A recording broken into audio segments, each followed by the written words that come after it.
All right. Okay, I think we're live. Yeah, okay. Okay, all right, we're live. All right, hey everyone. Happy Sunday. Welcome to the session. Thanks for coming in. Happy Mother's Day. Hope you're all doing well and that you're safe and happy and healthy wherever you are in the world today. And thank you for joining us here today in our session. As always, I'm honored to be here with you in this time of sensitivity and uncertainty. And I look forward to sharing time with you in our shared sacred space together today.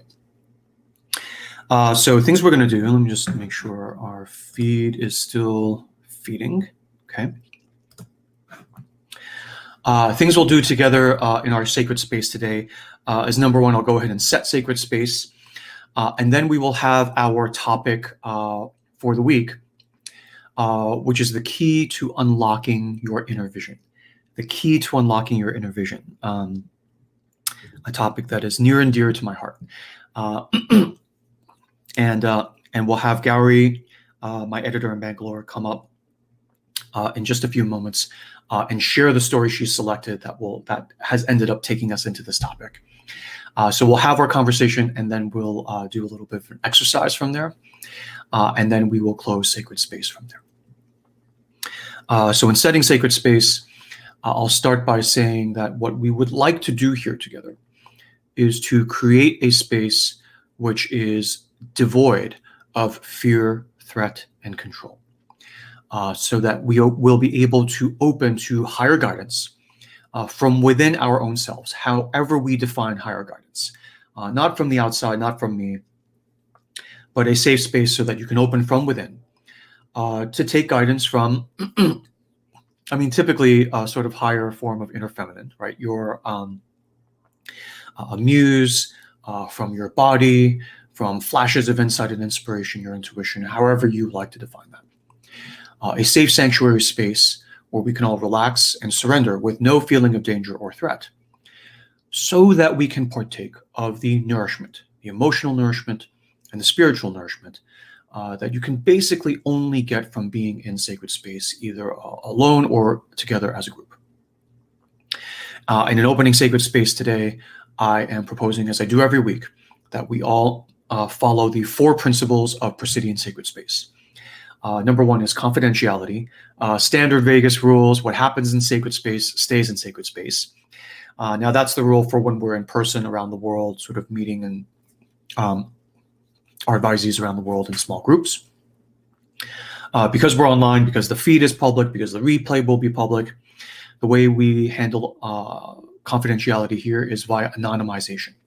So if you would like to be anonymous, you don't have to be anonymous, but if you would like to be anonymous, you would come into the Crowdcast stream and then go into your edit profile function and then just change your username to Harry Potter, Mickey Mouse, whatever you like, and then come back and continue participating.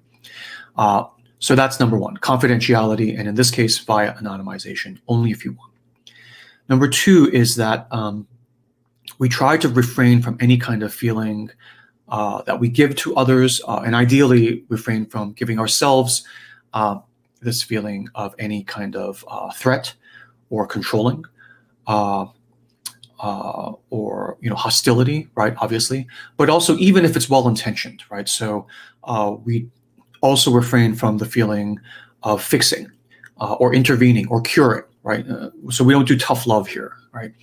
And the reason is, while all those can be okay and appropriate in different situations, they are of the realm of fear, threat, and control, even well-meaning fear, threat, and control. And so that then becomes, once again, the provenance of the profane. And what we would like to do is to stay in the sacred, not because it's better, not because the profane is bad, but because there are certain things you can only do when you're in the sacred. So we want to carve out a little time every week to get our things done in the sacred. It's like there's certain things you can only do when you go to the bank. So when we go to the bank, we don't expect a circus. We don't expect a grocery store. We would like the bank to be the bank, to get our stuff done, and then we can leave the bank. So here we are holding space for each other to be however you actually are, with no expectation of any fixing, any tough love, any threat, any controlling, for you to be afraid, to be anxious, or to be happy and relaxed. And then to feel at the sort of next meta level, to feel however you happen to feel about how you feel, right? So I'm afraid and anxious, and I'm like, yeah, that feels about right. And I say, no, no, no, you shouldn't feel afraid. And it's like, we don't do that, right? Or you can say, oh, I'm afraid and anxious, and I feel like an incompetent loser, that I feel afraid and anxious. And we say, no, no, no, you know, don't feel bad about it. We don't even do that. We're just like, we just leave you as we are. And we hold space for you to do whatever you need to do, or whatever you will actually do. Or if you're happy and relaxed and you feel okay about that, we don't say, well, how can you be happy in this horrible time? Or if you're happy and relaxed and you feel bad about that, we don't necessarily console you. We just let you go as you are. And we hold space for that. And that held space is the protection in which different other things will have the protection and space to come up. The third principle is a corollary to everything I've just said, which is no commerce, right? So nothing in keeping with everything we just said. Nothing may be sold or recommended. I can't sell you anything. Gowrie can't sell you anything. Please refrain from selling things to each other in the chat. But that also counts for recommendation. So even if I would like to recommend a book or a healer or a thinker, we refrain from doing that. Ideally, we try our best, right? Because even if it's not for something that I'm going to make money off of, even a recommendation. So if you're like, oh, I'm feeling like a total loser, and I say, well, you know, read this book on like self-esteem, I don't know. Then there is an implied well-meaning, but an implied potential feeling of threat there, where you're like, well, you know, Artie like recommended this thing, and if I don't at least check it out, I may miss out on the pain relief and the epiphany that this book may bring me. And there's a time and place for that, but you know, this is not the time and the place for that. Back out in the profane, the marketplace, everyone will be selling you everything anyway. So we want a little bit of time where like none of that is happening. We are here, in other words, for your energy, not for the things you bring, not for your value add, right? We are here for what you are, not for what you do or provide, as a vendor or as a customer, okay? That archetype is kind of left at the door. And then the fourth is that in keeping with kind of a corollary to the above three, no expectation of participation. So there's no pressure to do anything. You can chat, not chat. You can ask questions, not ask questions. You can come and go as you please. You can invite your friends. You can not invite your friends. You can keep it all to yourself. That's completely fine. Again, the nourishment comes from the held space and your presence and attention when you feel so moved. From what you are, not from what you do or provide. So obviously, as we've said in the past, you can do these kinds of sacred space holdings for yourself in meditation, when you go out for a long run, all of those things. But when we do it in a group, all of us together, doing it for ourselves and each other, will tend to amplify that effect. So it's like this big, you know, cauldron pot of delicious stew, right? This potluck of a feast. Energetically, emotionally, spiritually, mythopoetically, that we all co-create together and then we all feed off of, right? And nourish ourselves on. So anyway, that's the idea. And this is what I am proposing that we embark on now. And just as a quick held space safety check, if you are not okay with that, that's totally cool. We'll still catch up with you out in profane space. We'll still hang out, be friends and all that. But we're about to kind of cross the threshold in sacred space. So if you're not okay with that, we want to pause and give everyone a moment to withdraw from the group or stay as you feel so moved, no pressure. And then make your selection. So I'm going to just pause very briefly right now and give you all a moment to dial that in and decide if you feel like staying or not. Okay. All right. And so for now, for the rest of us, we will now move forward together into our shared sacred space. Okay. And as we cross the threshold into our shared sacred space, I'll just remind all of us that in this space now, we will try our best to observe the 4 principles of Presidian sacred space: confidentiality/anonymization, no fear, threat, or control, no interventions, no fixing, no tough love, no commerce, no recommendations, and no expectation of participation. All right. So welcome to our shared sacred space for this Sunday. Happy Mother's Day. May 9th. It's I remember the session we did last Mother's Day a year ago. And I can't believe time has flown by so quickly. And welcome. Welcome. And thank you for creating this space together with me and with us. So our topic for this week will be the key to unlocking your inner vision. This week's mythological brainstorm prep call that I do every week with Gary, my editor, who's based in Bangalore, India, brought us into a reflection on the physics, certain aspects of the physics of engaging with your inner vision, and how to unlock the full powers of your inner vision, of its wisdom, of its guidance, and its insight. So what we'll do here is I'll invite Gary up on screen, and she will read us the tale she has selected. I think it's a Persian tale from the Arabian Nights, our first entry from the Arabian Nights. And then we'll kind of just hear the story and take it from there. So Gary, when you're ready, you can come on up. There you are. Hi, Gary. Can you hear me? Can you hear me? Hi, can you hear me? It's my microphone. Yeah. Yeah, okay. Excellent. Okay. Thanks for joining us again. Thank you. Can you hear me now? Yes, I can hear you. Okay, that's great. Okay, thank you. Okay. Great. Do you want to tell us about the story you've selected for this week? Yeah, so I picked a tale from the Arabian Nights this time. And, you know, every few weeks I feel like going back to the magical fairy tale world of flying horses and flying carpets and all kinds of magical objects. There's something so, something so refreshing about, being in that world. So this time, the thing that came to me was this story from Arabian Nights. And Arabian Nights itself is like a treasure trove of fairy tales, right? Almost feels like it's this vast sea of inexhaustible fairy tales. I can think of the equivalent in the Indian tradition called Katha Sarit Sagara. So it literally means an ocean of stories.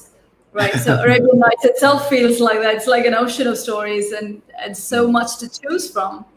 So what I really did when I was picking the stories is really just flipping through all the stories and the first thing that jumped out at me, and I said, okay, I'm going with this, because there's no way I can rationalize my way through those stories and say which one I'm going to choose. Right?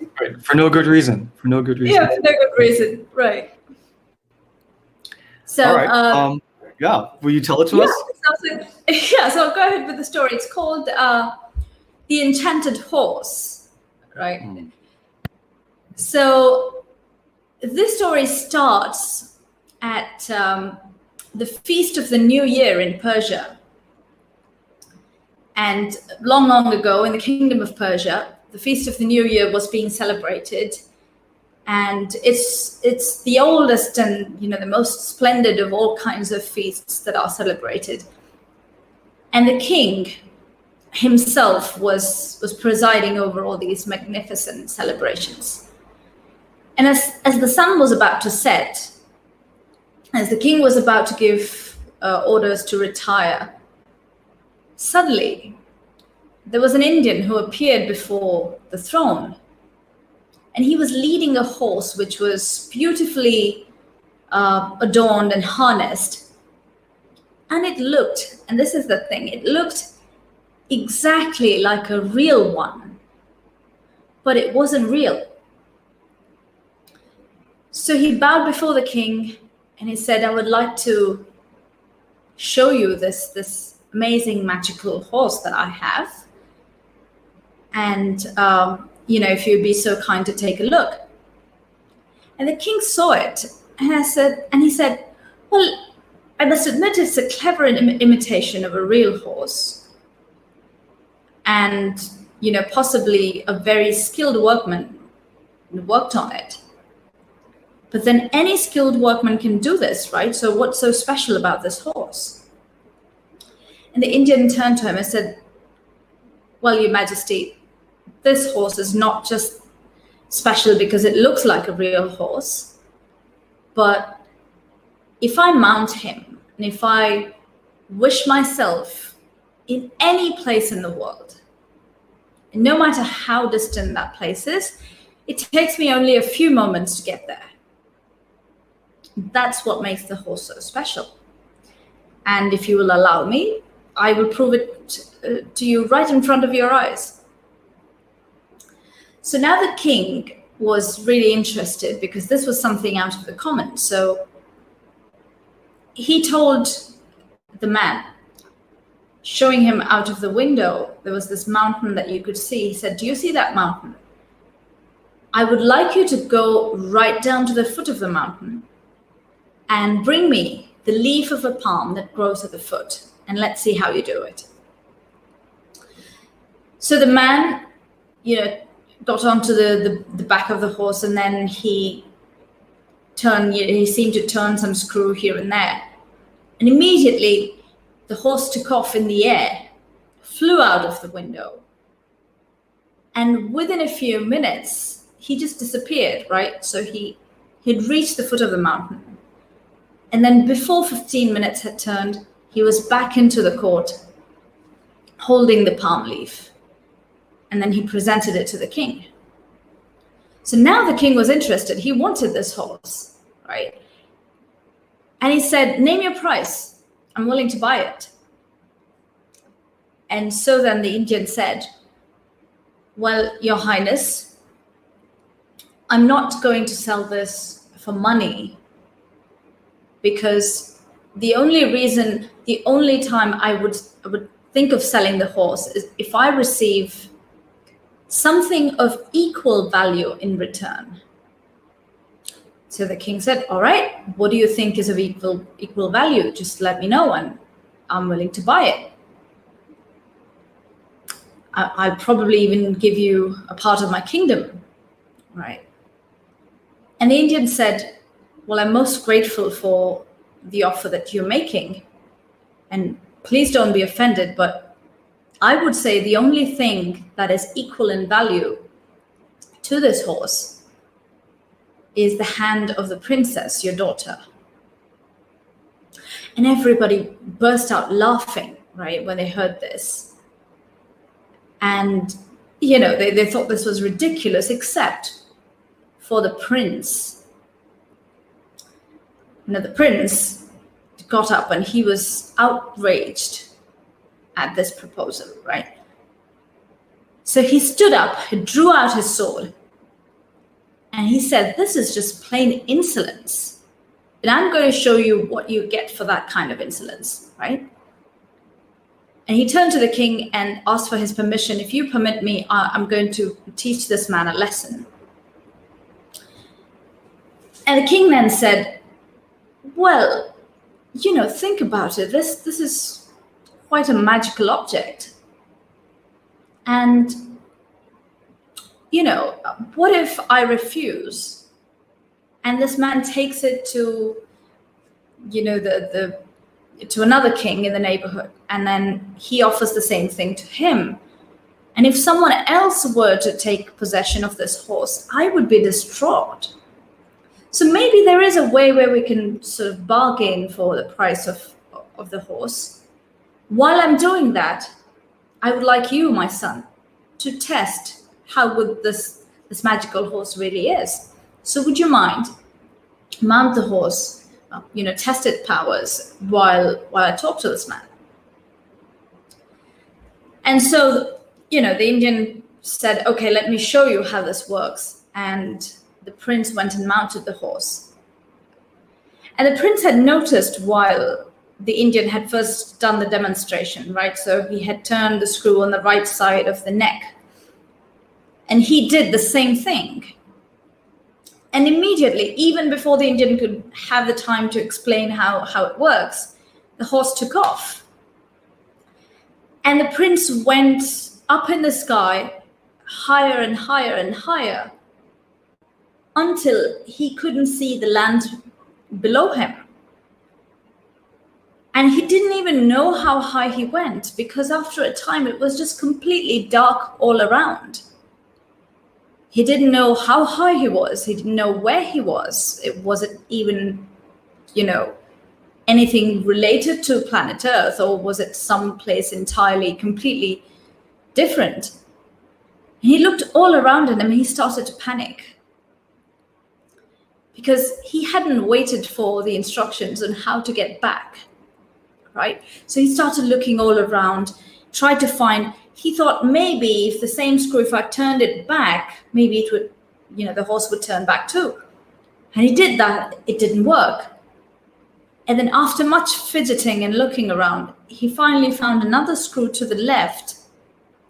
And then he turned it. And then slowly, the horse started to descend. And after a while, he could finally start seeing, trees and earth and everything below him. And he was relieved. And, by the time all of this happened, it was already night. So he could barely, see where he was going. And the horse finally descended on what seemed like the terrace of a huge building. So he got down from the horse, and he looked all around. And the building and the way the terrace was made seemed like it was some kind of a palace. And it was really dark, and there was absolutely no sound from anywhere. So meanwhile, back in the palace of the king of Persia, when the prince took off, everyone was horrified. And the king panicked now. He was like, where has he gone? Get him back. And the Indian said, well, he just took off before listening to my instructions. It's not really my fault. The king was angered. He was telling the Indian to get him back at any cost and do something with his magic or something. But the man was helpless, right? So finally, the king said, I will throw you into prison. And if my son does not return within 3 months, I'm going to execute you, right? You will pay for this with your life. And so the Indian was thrown in prison, and they all just waited to see what would happen, right? And so we have this prince who's descended onto a land, and he didn't know where that was, seemingly onto a palace. And he quietly, he left the horse where it was. He quietly tiptoed down the stairs. And there he saw that, that the passageway led into a room that was closed, and there were guards outside the room, and they were all asleep.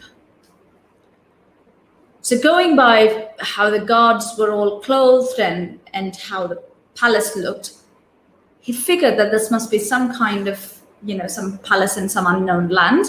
And maybe the door that was closed and behind it was the princess's quarters or the queen's quarters, and he wasn't sure. So he quietly went in, slowly opened the door to see that there were all these maids who were asleep as well. But right in the middle of it was a bed, and there was a beautiful woman asleep, and she looked like a princess. So he tiptoed to her and gently touched her hand and woke her up. And at this moment, when the princess woke up, she was, absolutely speechless with astonishment. She had this very finely attired young man, and he had suddenly appeared in her bedroom.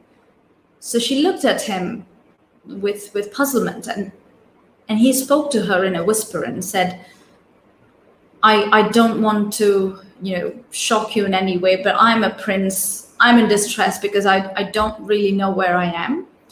And a strange adventure happened to me. So you won't believe it, but if I have time, I'll explain myself. But I have come to you for protection.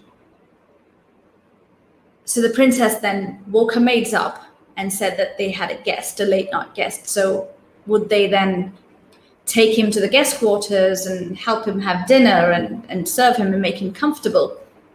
So all of that was taken care of. And the next morning, the princess then again met him and asked him how he came to be there. So the prince then went on to explain his story. He showed her the wooden horse. And as they talked, he told her that he was under her protection and asked her who she was. And she said to him that she was the princess of Bengal. And the king of Bengal had built a palace outside the city so she could some days, go to the secluded place and have a quiet time. So that's where he was. He was in the kingdom of Bengal. And she assured him that he would have, full honors and protection that befitted a prince. And time went by. The prince said he would have to get back to his kingdom because his father might be worried. Now, while all this was going on, and slowly, the prince, who found the princess absolutely beautiful and enchanting, had fallen in love with her. And the princess, too, had fallen in love with him. So she begged him to stay for a few more days before he left, and the prince readily agreed. Right? And they spent quite a few days in the palace, and they both realized that they could not live without each other. So one day, and then 2 months had passed by all this, and one day the prince said, I've really stretched my stay here and I have to go back because my father would be really worried about me. But I would go back to my kingdom, tell my father about you, and in the proper and, the right way, we would come with full court honors back to your kingdom, meet your father, and ask for your hand in marriage. Right? So I would love to do that. And the princess agreed. And when he was about to leave, he realized that he could probably not be away. He probably couldn't stay away from her even for a moment. So he turned around to her and said, would you please come with me? Right? And then the princess agreed. So he mounted the horse. She got onto the horse as well. And they both together flew all the way back to Persia. And they descended, as soon as they reached Persia, they descended just outside the city, right? And the prince told her that he would like her to rest in a cottage that was there right outside. And he would then go to the king, talk to him, explain everything, and then bring her in. And so he left her at the cottage to rest, and he went back to the palace. And the king was overjoyed when he saw the prince. He'd almost given him up for dead, right? And he welcomed him, asked him what happened. And the prince explained everything. So now the king then, took pity on the Indian who had got the horse. He released him out of prison and then said, well, you've caused enough trouble, and I don't want to see you or your horse ever again. So leave my country right now. And he sent the Indian away with the horse. And he was happy to hear about the princess. And he said, we should go and meet this princess and bring her back in. Meanwhile, the Indian felt humiliated and wronged because he was thrown into prison, according to him, for no fault of his, right? So he decided to take revenge. He'd overheard the conversation between the king and the prince about this princess. So he took his horse to that cottage, and there were guards outside, and he told the guards, I've been sent by the prince to bring the princess back to the palace to let me in. And he told the princess the same thing. And as soon as the princess got onto the horse, he flew out, not back to the palace, but somewhere else. Right. And when the prince and the king reached the cottage, they didn't find the princess. They realized what had happened, that this man had abducted her. And the prince was completely out of his wits about what to do. Right? He decided that he would go and find her. So he disguised himself as a dervish, as a monk, right? And told his father that he would not rest until he found her. So he set out on foot. And meanwhile, the Indian who had taken the princess away, when the horse descended, they found themselves in the middle of a forest. And he told her that she had to marry him. And the princess started yelling at him, realizing what had happened. And she was mad at him for doing this, right? And when this was going on, there was a hunting party who overheard all of this and came in. And there was a man who looked like a king. He stopped both of them and said, "What is going on? Who are you? And why are you arguing? And why are you in my country?" And the Indian turned around to him and said, "This is none of your business. Stay out of it." Right? And the king was offended because he happened to be the king of Kashmir. Right? So he was offended and turned to the woman and said, "Who are you and what's going on?" And she told him that this man kidnapped me from the kingdom of Persia, where my fiance was. And I'm to be married to the prince of Persia. And this is what happened. And she told the whole story of the flying wooden horse and how she came to be there.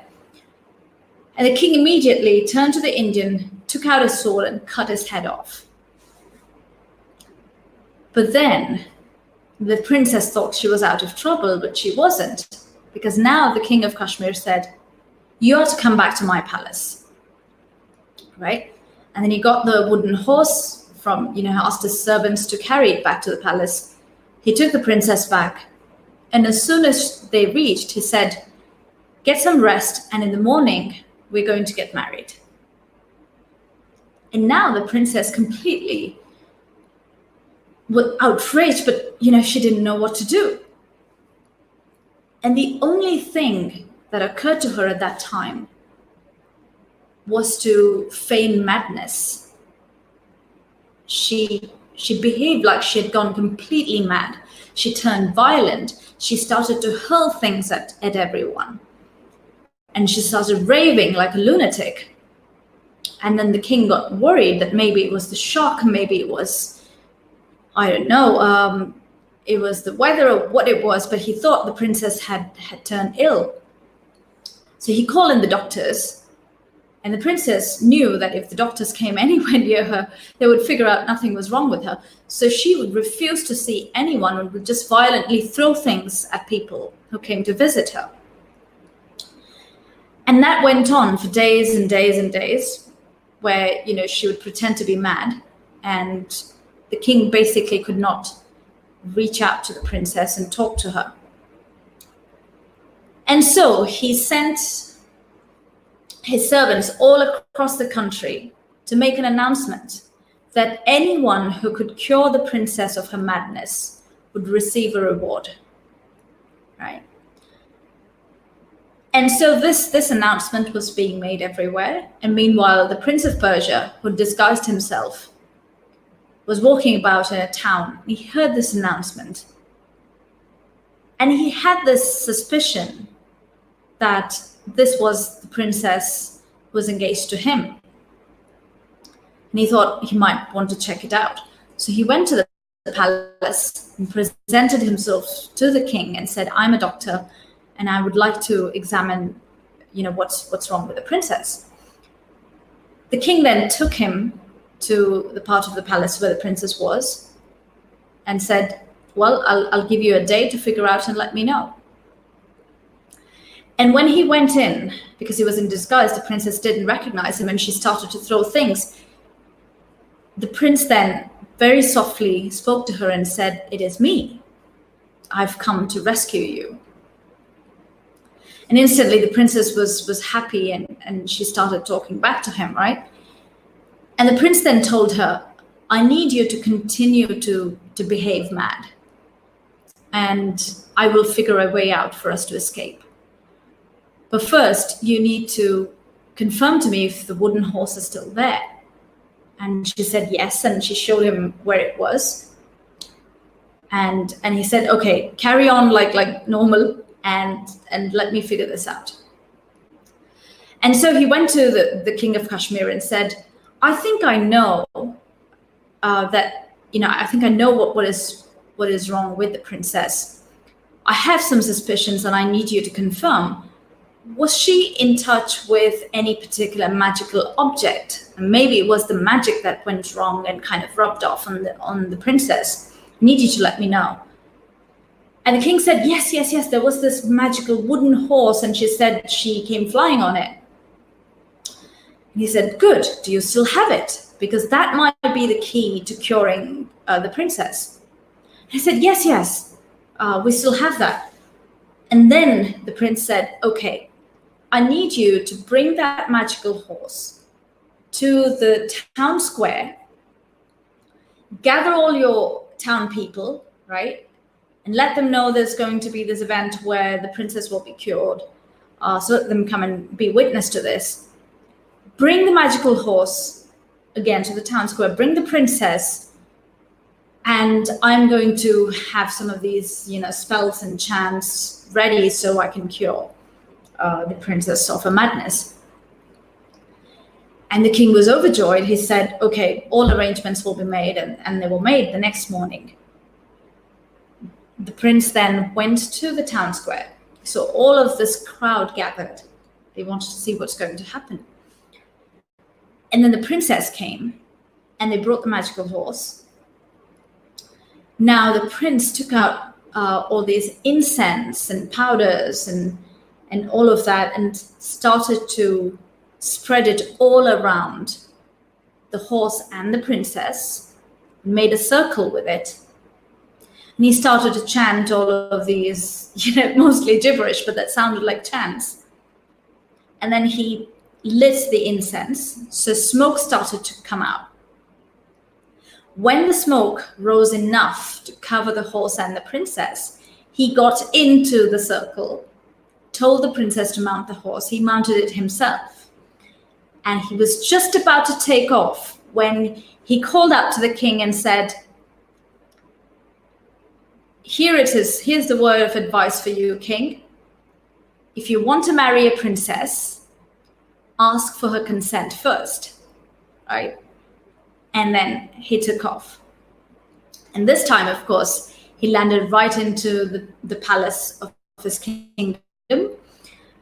And his father was really happy to receive them both. And from there, they sent an envoy back to the kingdom of Bengal to inform the princess's father of what had happened and how they would, wish to have the princess's hand in marriage. And the king of Bengal was more than happy to consent. And then the marriage took place, the wedding took place. And the prince and the princess were married. So that's the story. Artie, would you like to come back up? Hi. Hey. Hi. Thank you for that wonderful story. As usual, I loved it even more the second time around. Thank you. Thank you. I wasn't sure if there was a connection problem while I was narrating, and I think my page refreshed a couple of times. Yeah, I saw that, but at least I could hear you just fine all throughout. Okay, that's great. That was a very circumambulatory story. I loved it. Yeah. So thank you again, and I'll start with my usual question, which is, where do you enter into that story? Where does that story take you? Well, when I read the story, it kind of, felt new in many ways, but also there was this nagging feeling that I had, was that there's something about the story that's very familiar, and I've come upon some of these motifs before, but I just couldn't remember, right? Because I think I've been reading so many stories along these months that, you know, sometimes I'm not even sure if I've already done a story in Sacred Space or not. And I felt like I know something about the story. Something about this is, you know, ringing a bell, but I don't know what. And finally, it struck me that the flying wooden horse, there was something about a flying horse before. We've done something about a flying horse. And I remembered, oh yeah, that was that dragon story. And the trickster was to get the flying horse from the stables and bring it to the king. Yeah. Dragon in a box. Yeah. The dragon in a box. That story. Well, I didn't even remember the name of that story. It was like just that dragon in a box. Yeah. So then I went on to search for that story, and I thought, okay, again, does not make sense, because flying horse in that story is just a very small part of the whole story. That's nothing like this one, right? There's no connection. But I felt like my intuition was kind of guiding me to link these two stories, and then there was something significant here. So then I brought it to you, because that was about all the sense that I could make. Yeah. So, yeah. I mean, thank you for doing that. I mean, I love this. We're at this point now where, you know, in the beginning we were like, we'll just do live Sacred Space during the pandemic. You know, how long could it be? You know, just a couple months, we'll be out of lockdown. Ha. And then we kept doing it, and then, you know, we were like, maybe we'll like do some form of this on an ongoing basis over time. And now I think we're on this is actually our 60th session. And I think one of the things is that we ourselves are starting to circumambulate back, in the sense of, I think you really started this last session where you tell a story, and then we start to make connections back to stories that we've told in the past in the series, which I think is very interesting and powerful. It's certainly disorientating for me, because like I didn't even remember the dragon in the box story. I'm just kind of going with the flow. So I'm not exactly sure what's going to happen with this whole live Sacred Space series, but we're just kind of rolling with it. We'll see what happens. But I guess I wanted to start with some comments on, like, what is the nature of this kind of circumambulation across multiple fairy tales, across multiple dreams? Even you can think of across multiple episodes of life. So what happens? So I also do this weekly, you know, private kind of advising session called Live Group Advising. Many of you are in it. You know, you do the Friday session, and then you come to the Sunday session, and then it kind of churns things up even more, which is basically like a Q&A kind of thing. And what will happen is some of the advisees in Live Group Advising have been in and with me for like a year or two, right? And they'll come in and they'll be like, and at this point, people are like really getting going, like even after a couple of months of Live Group Advising. So their dreams are very fertile. They're very sort of prolific, and they've gotten the sort of rhythm down of like collecting the dreams and putting it into even like a searchable kind of thing, like a, you know, like a Google Docs or Evernote or something. And then in one session, like a single advisee will bring a series of like 6 different dreams, right? And just reading across the series of 6 dreams, it's like one of these Arabian Nights stories. Like in the story Gary just read us, it's like it just keeps turning, and you know, it's like watching a football on this like 6-dimensional football field, and the ball keeps going back and forth. You have no idea who's even winning it after a while. It gets very dizzying. And of course, that's just one story in this entire pantheon of Arabian Nights. And Arabian Nights is this one bottomless ocean, this kind of well of one cultural tradition, you know, in the entire sort of jeweled crown of all of human sort of civilization and across all traditions. It's just beautiful when you kind of step back and look at it all like that. So anyway, and something when I'm reading dreams for people, you can read a single dream fragment when someone's just getting going. It's like, I just saw this single image and here it is. And you can read that. But when you get a series of 6 dreams, you can look at the overall pattern and point to like one specific image that really jumps out at you. And they are beautifully crafted and thematic like that, even the dreams. Now, the next level beyond that is even more kind of advanced, nerdy, interesting, where for the folks who have been tracking their dreams over many months or even a couple of years, right? They will bring a dream, like maybe this week we'll bring just one dream, right? But because I've been tracking them like over 15 months, I'll start to remember this, just like Gary did with the story. I'll be like, there's something in this where it's like, it's sort of reminding me of this other dream. I think it was you. From like whatever, and we'll look it up and it'll be like 15 months ago.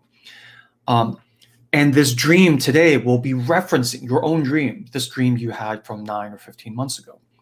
And most of us, like, we don't even remember our dreams. Most people are like, I don't remember anything, I don't dream. And then I'm like, okay, well, you know, just try. And they start doing this healing process. And, you know, a week later, they'll be like, oh my gosh, I had like 6 dreams. I've never dreamed. This is absolutely mind-blowing. And I'll be like, okay, I mean, you've probably been dreaming and just not noticing, but you know, let's have it. And then they keep going. So when you get to this level where you're actually tracking, a number of things happen. One of the things is that a kind of shared vocabulary between you and the dream side starts to accrue, right? So here, like, even in live sacred space, a vocabulary has started to accrue. Like if we see music in a fairy tale, we're like, okay, we know what that means from, it's like a stand-in for delight, right? Because that's how we've been reading them. And when you take a symbol as something, you know, even if it wasn't exactly correct, it's like the guys on the dream side, you know, the team on the movie backlot of your inner film production studio, right? They're like, okay, he's taking music as delight. That's not exactly what we meant, but close enough. We'll roll with it. We'll roll with it. So now that I know you think that, if I want to say something about delight in the future, I know you think music equals delight in the sort of shared glossary, and I will put music forward for that. Can everyone hear me? If you're having AV issues, maybe try hitting the refresh button on your browser. So one of the things you can do if you get into this kind of thing is to track your dreams and put them in a sequence, right? Just a chronological sequence. And you can start grouping them thematically, doing all these interesting things. But one thing in particular you can do is if you have been tracking your dreams for a while, each dream itself will be like this Arabian Nights story, right? Where it's like, oh my gosh, there's like so many curlicues and nooks and crannies that you can't keep it all in your mind at the same time. That's fine. That's a feature, not a flaw, right? And you can basically say, write a little headline for each dream. So maybe you've had like, you know, a couple dozen dreams over the last 3 months, and you just list a sort of listing of the headline of each of the couple dozen dreams, okay? And then you will look at the list. You just put them on a piece of paper. And you basically track through what are the shared symbols that keep coming up again and again. Like music, for instance. You can track, you know, the football of music through all these dreams. And is the nature of delight / music changing in your life? Is the commentary deepening around the nature of delight in your life? And that's just one symbol out of like dozens you could have, okay? And it's just beautiful, right? Like most people can't even remember last night's dream, let alone go back months, let alone read it for deeper insight. Now, this is not something you should do, right? This is not a recommendation, fear, threat, or control thing, but I just want to describe this as a kind of thing that you could do if you felt so moved. And because it's like this sort of further amplification, right? So if holding space for one dream is an act of good faith, right? And we know the role of good faith in fairy tales and working with your inner world. So if you, if holding space for one dream is a lovely act of good faith, then tracking and holding space over a number of months, and then holding space for the entire arc of dreams is just, I mean, it's almost mind-blowing. It's almost unheard of in the modern era that anybody does this, especially privately, right? So just an idea of like, if you really wanted to sort of step forward and really engage with your inner kind of world, your inner kingdom or queendom, one of the ways of really spending deep quality time is to sort of go even deeper with your dreams like this, okay? And just as an idea for whenever you're ready, whenever you feel so moved, right? And so many of you are doing both live sacred space and live group advising. Many of you do the live sacred space exercises every week, and then you get insights, right? So another way of doing this. And in live sacred space, we've been at it for over a year now. This is like the 60th session. So if you had the notes you had from all of the exercises you've done, right? Even a high level perusal. I know I often say like burn the notes afterward because it's so sensitive. But to the extent that you can recreate them or from memory or whatever, right? You can do a flip through of the notes you've done for all the past live sacred space sessions. And then see what the sort of meta pattern is that's emerging, right? There's a message in one dream. There's a message in an arc of dreams. There's a message in your dream activity over a number of months. And each of these live sacred space exercises is itself a kind of like mythopoetic reflection activity as well. So, I mean, so for me personally, right, I do this all the time, but it's different. I mean, this is my job. This is my bliss. So one would hope I do this all the time, right? But even I rarely go through a whole bunch of dreams and headlines all at once because it's a lot, right? Because, you know, I'm lazy too. I'm just a human too.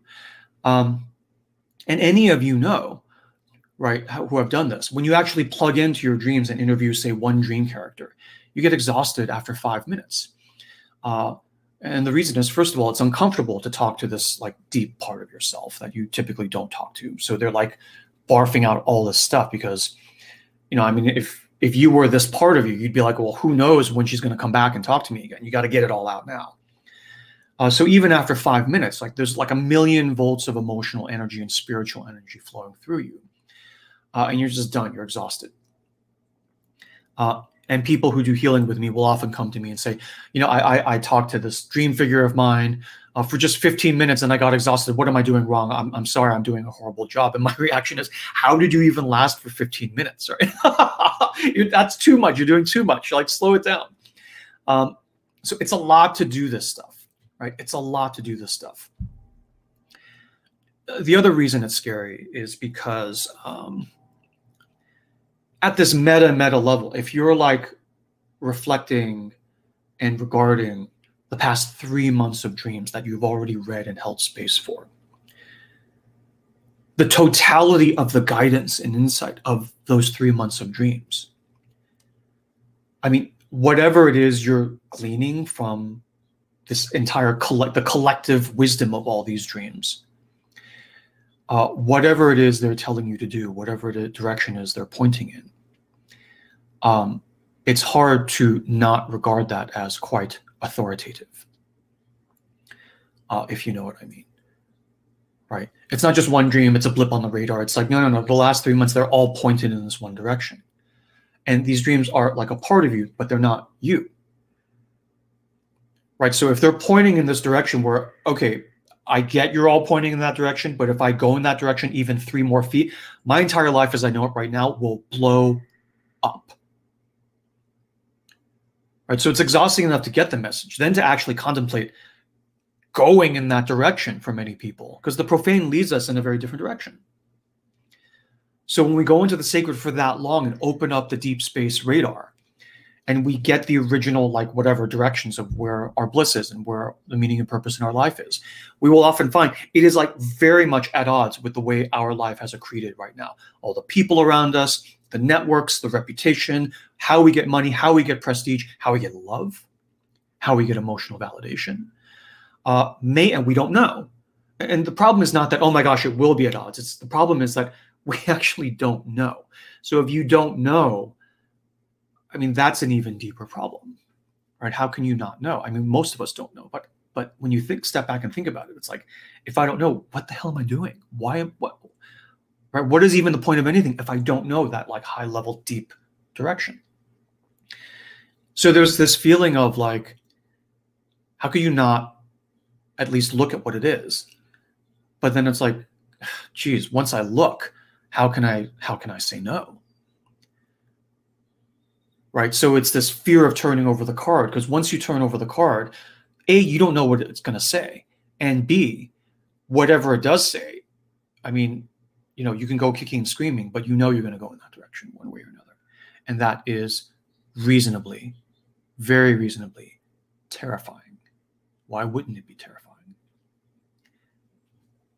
Right. And so that's why it's like, oh no, I don't have time to meditate. I can't quiet my mind. I don't like to look within it. It's too scary. It's like, yeah, it's scary. It's scary for everyone, not just you. And that's why most people don't do it. And, you know, that's okay. Right. If most of you are sitting there going like, I don't do that. And it's like, well, you know, the sky isn't falling. You're doing all right. You know, you're living, you're healthy. Everything's fine. It's like the roller coaster of life. You don't have to do this, but you can.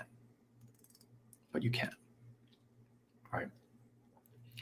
Even 15 minutes of this is like devilishly exhausting, right? And on top of that, you have the shame of, like, from the profane view, these 15 minutes you've done, what do we call it from the profane? It's like daydreaming, right? Daydreaming. You're not productive. Well, how many widgets did you create in those 15 minutes? How many emails did you write? What was the 15 minutes billable time? Do you get paid for those 15 minutes? Right? And no. Right? And you, like, fall to that threat. But even though those 15 minutes may not have been productive from the point of view of the profane, from the point of view of the sacred, just to give you some vocabulary here, you could say, beyond the shadow of a doubt, that they were very, very generative. Right? So productive is the profane, and in the sacred, it is generative. Right? Generative for no good reason and for no good purpose. And so one of the things I love about the last couple of weeks of stories is that Gowrie, you know, led by her muse, has done this incredible job of picking stories and then linking to, like, different, you know, 5 or 6 stories from our past archive. So then in the past, you know, 60 or so, whatever sessions we've done, we can circumambulate even within the year of stories we've done.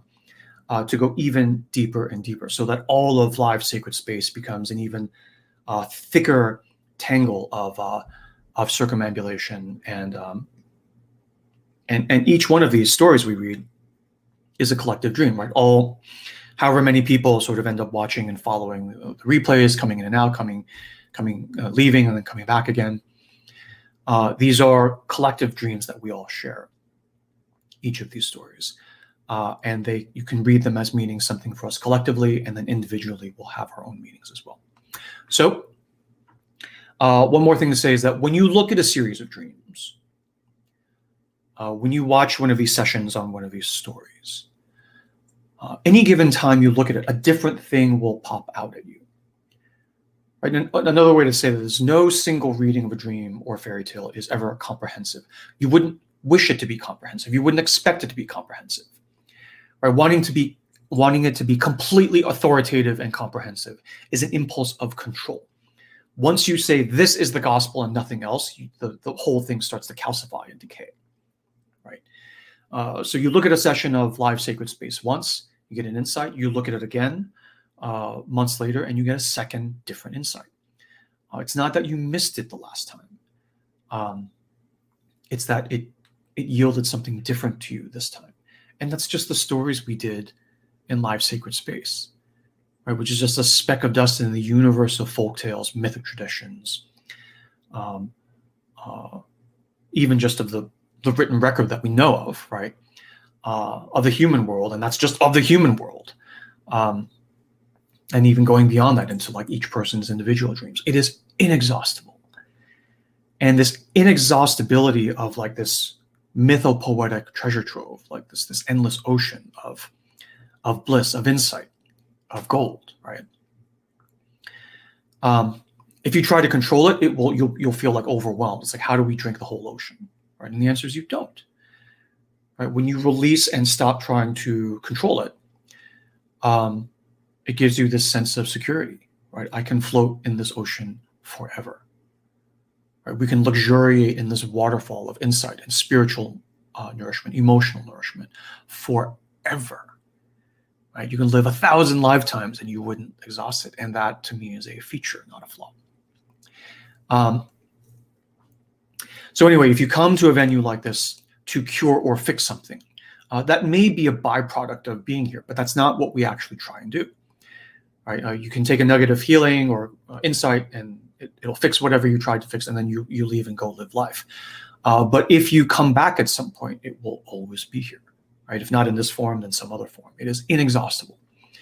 The only difference is in how you look. I mean, it's like somewhat, in a way, the nature of enlightenment itself. Right? It's always there. It never changes. The only thing that changes is in how you look. And you don't have to look. Right? In many ways, like all of us here, we're choosing not to look. We paid not. It's like when you go to a movie, it's like you paid for that. You pay for that, right? To be distracted. So for this story, then, back to this Arabian Nights story, there's a ton of back and forth, a ton of circumambulation. You lose the thread after a while. Even one story in Arabian Nights, you lose the thread because it goes too deep, right? And what happens when you go too deep, right? It kind of puts you in a state of sacred space. That's kind of the point of it. Right? A dream within a dream within a dream. You're hanging on the edge of the street of your seat. Will the princess end up being forced to marry the king of Kashmir, or will the prince of Persia rescue her after all? Right? Worried about the princess, which actually doesn't mean anything to you because it's just a story. But in the process of that, you forget your own name. You forget the bills you have to pay. You forget your job. Right? You're in this kind of de facto sacred space, even in the larger sacred space of this kind of session. So it becomes like a sacred space in a sacred space. It amplifies the effect, right? Which is why we love still watching movies in a theater, in a dark room with other people. That becomes like kind of shared sacred space. So here in the session, in the story, there's all these eddies and curlicues, nooks and crannies of the story. But we are firmly in the realm of the inner masculine, right? So it's the kings, it's princes. The princess is kind of this like bit player. I mean, she's the MacGuffin, the Hitchcockian MacGuffin that everyone's running after, right? The Maltese Falcon that drives the story forward. But it's really about the inner masculine sorting itself out, right? And of course, when we read these stories, all the masculines are different aspects of the single inner masculine within you. Right? So regardless of gender, we all have inner masculine, inner feminine principles within us. Okay, and so the inner masculine is the controller of this wooden horse, which is this symbol of the embodied spirit. Right. So horse is a symbol of the body, the sort of neck down part of you. And you know, for those of you in healing, a horse is when you see a horse in a dream, it is a board member. You can interview the horse. In the way we do it. But a flying horse, like a Pegasus, like a winged horse, wings put you now in the realm of the spiritual. The realm of the air is the realm of the spiritual. So in dreams, when you see angels, when you see birds, when you see airplanes, when you see clouds, when the wind blows, we've said this multiple times in multiple stories, it's a symbol of the spirit realm of you, right? The sort of tree branch realm, not the tree trunk, not the roots. And so a Pegasus, a winged horse, a flying horse, is a integrated symbol of embodied horse spirit. So you can go up into the spirit world and you still remain embodied, right? So you still are in touch with how you feel, even though you're going up. Many people, when we get too spiritual, we get disembodied, right? because it becomes too abstract, too conceptual. Right. So, for instance, you can walk over hot coals and not be burned with your feet. Right. And certain kinds of gurus will like advertise this as a kind of parlor trick to get you to believe that what they're teaching is like useful. And I mean, it is useful for certain things. But to get you to walk over hot coals without burning your feet is a form of disembodiment. Right. I mean, it's pitched as a feature. Right. You can like arrows can hit you and you won't feel, but it's like, you know, there's a downside to not feeling too, right? You don't feel pleasure either. You don't feel anything. And so you've escaped the slings and arrows of outrageous fortune, but it's a kind of Pyrrhic victory, right? It's like when you're so powerful just in spirit and you become disembodied, then life starts to lose its flavor. You're a monk in a cave eating 1 grain of rice a day. Congratulations. Congratulations, right? But here, the symbol of embodied spirit is not quite perfect, right? It's a wooden horse, not an actual horse. It is still constructed. It is not grown. It is made. So it is still subject to the threat forces of intention, right? So in other words, so that you can't see it, but this table I'm on is wooden, right?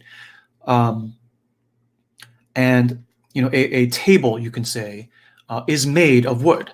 And because there's intention behind the table, if this table has only 3 legs, I can say it's a bad table and I can shame it and judge it and send it to hell. And if it's got 4 legs and it serves me well, I can say it's a good table and I can promise it salvation in heaven, right? But if a table is made of wood and it can be good or bad, what is a tree made of, right? Is a tree made of wood, right? Of course not, right? A tree is wood. A tree is wood. It's not made. It's grown, right? It's grown. And there's a huge difference there because there is no intention. There is no threat. A tree grows however the hell it wants to grow. And there's a subtle difference in worldview there.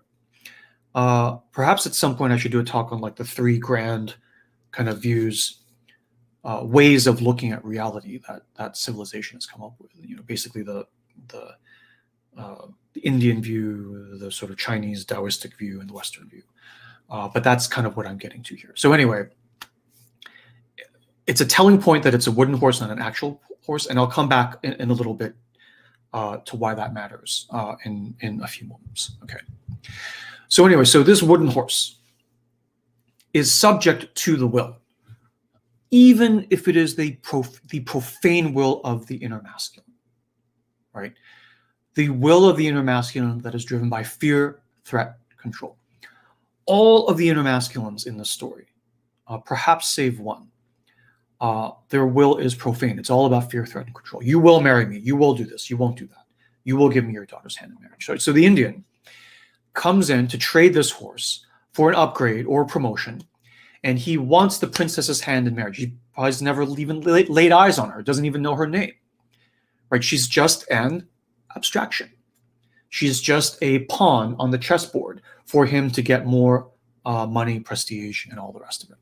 Okay, so he is here to manhandle the inner feminine of the princess, and the prince, you know, presumably her brother, right, immediately wants to punish him. This is the clue, right? The prince immediately goes to her protection, right? And the king is like, the king in a very profane moment also is like, well, hang on now, hang on. Let's talk about this. Let's talk about this. Let's see if we can make a deal. Like, we'll continue dangling the princess, and I'll see if I can sort of negotiate with this fellow, and use my daughter as bait, and maybe still try to not trade her. But I want to get this horse, right? I want to get this horse. So it's like, okay, go and get on the horse and just make sure it still works, right? So the prince, hot-headed and yet pure in heart, right? He gets on the horse and he just takes off. He takes off. He gets too spiritual, right? He goes off meditating 6 hours a day, goes up into this realm, can't wait to get back and tell everyone all the things he's discovered with that puffed up chest, right? So it's like disembodied spirituality, right? Disembodied spirituality. So he gets so far up that he is literally disoriented with no context as to where he is, right? I mean, is it really still cool to be up there if you don't even know how to get back and you don't even know where you are? The answer is actually yes, but you don't have that sense when you're still in this other mode. Okay. So he doesn't know how to get back. Finally, he figures out how to get back. He turns the left screw, not the right screw, right? The feminine side, not the masculine side. And then in turning the left screw, he meets the princess.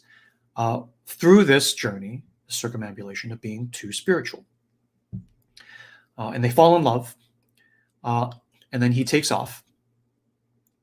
And at a key moment, he brings her not directly to the palace, right, central headquarters, but he brings her to this hut on the fringe.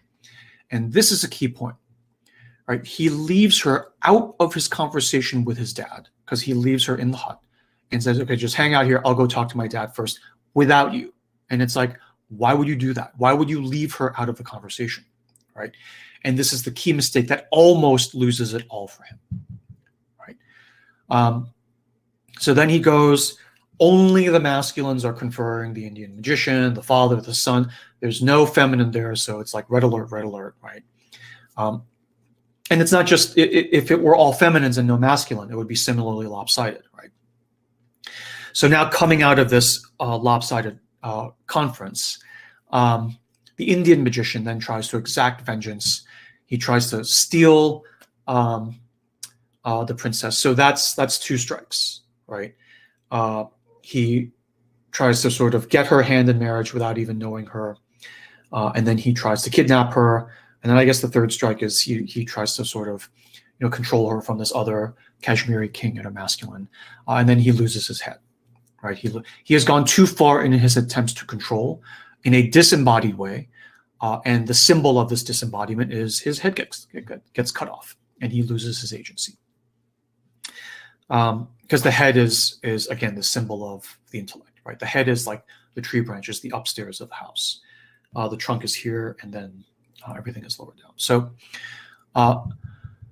so with the inner masculine here, the overall pattern of this 6-dream series of this very circumambulatory story, to me, is that there are all these aspects of the inner masculine. All of them are kings: the king of Persia, the king of Kashmir, the king of Bengal, right, and his daughter.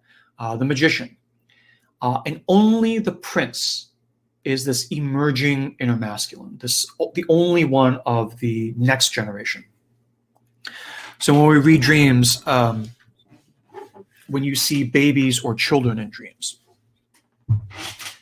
they are a symbol of the emerging part of this aspect of you. So a prince, a baby boy, a puppy, a baby lion, a male lion, is a symbol of your emerging, because it's baby, and it's masculine, so inner masculine, right? So there's only one emerging inner masculine here, which is the prince. Everyone is of the higher generation, and all the kings, the current incumbent inner masculine power, they're all doing it wrong, right? And only the one that's emerging, the next gen inner masculine, the prince of Persia, is starting to realize the trick, right? Which is to deal with the inner feminine in good faith, right? In good faith. And none of them do that except for the prince. And the way you do that, right, is in the climax of the story, when the cloud of incense and everything, he says it. He gives the lesson, right, to the king of Kashmir, with everyone arranged around. So it's a very public, like you're in the inner town square of your inner self with this pronouncement of like, okay, chuckleheads, this is how you're supposed to do it. And he says the way you do that with your inner princess is to ask her what she wants, to ask for her consent. That's the quintessence of the entire story right there.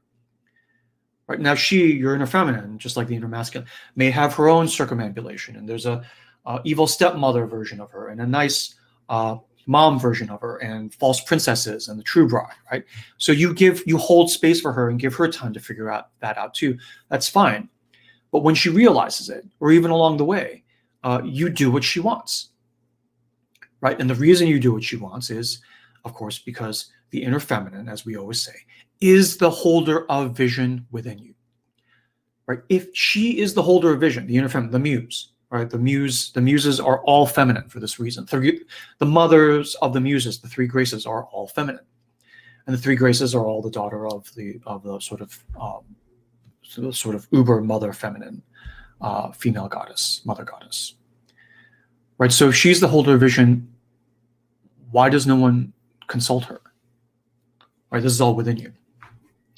The Indian magician, the clever one, the cunning one. So it's not just intellect, but intellect used for cunning, right? Where he has found a way to concoct this horse. So he has all this power, this ego power, this semi-pseudo, not quite perfectly embodied spirituality. He does not consult her. And he has multiple opportunities to. Right? You can think of this as like, he thinks to himself, I want a big vision. Right? I want this princess. I want a big, grand vision. Because all the great men had big vision. Picasso had vision. Steve Jobs had vision. Right? So I want a big vision too. And I don't even care what the vision is. I just want a big vision. And of course, anyone who's thinking about vision in that way is like almost categorically not a visionary. Because all they want is the thing for some profane fear, threat, and control thing, for money, for prestige, not for the sake of the thing itself. What if you found your vision and it was like to live as a starving artist and never make another dollar in your life? Would you be okay with that? And it's like, no. I want a vision that's going to, make me the big man and give me prestige and everything. It's like, okay, so you don't actually want the vision. You want the things that you think the vision will get you. And that's not the same thing. Right? That's not the same thing. So he asks for the princess without even consulting the princess. He just like, I just want the princess because that's the best and everyone wants it, so I want it too. It's like, all right. And then the king, instead of pushing him off, he's like, okay, let's see if we can horse trade here, literally, right? And the emerging inner masculine, the one who has like the heart to really sort of thread the needle through and get the secret to the trick, he's like, how dare you even, think that or say that? And he pulls out his sword. That's the first inkling that the prince is reflexively protective of the princess's sovereignty, right? He is the one who says to all the other inner masculines who have higher rank, higher seniority, higher prestige, higher power than them, it's like, no, you guys have it all wrong. You have to ask her consent. You have to respect her sovereignty. Because her sovereignty is the source of vision, right? It's not like, oh, like, let's be feminist, let's be a good guy or whatever. It's like, no, it's like selfishly, her sovereignty of your inner feminine is the source of your vision. So it's like, why would you not defer to that and consult it? The king of Kashmir does not ask for her consent. The prince, when he does not ask for consent, right? When he says, will you come with me? She says, yes. And then that goes well. And then without asking her, it's like, okay, now, darling, I'm going to leave you here in this hut and I'm going to go confer with the big boys about like what your and my future is. And it's like, that's a mistake, obviously. And the prince almost loses her because he does not include her. Right. So, I mean, you could obviously say, well, in real life, obviously, husbands and wives, husbands should listen to their wives. Ha ha. And yeah, that's true. But we're not talking about that now. We're just talking about within you, regardless. If you're a man, if you're a woman, if you're non-binary, you will have these two principles within you. There will be the reason we call it feminine is because it just shows up as a princess and feminine, and all of the muses show up as feminine. So we kind of like, we sigh, we put our political correctness aside and we just roll with it because it's like, you can't argue with, 20,000 years of human cultural civilization.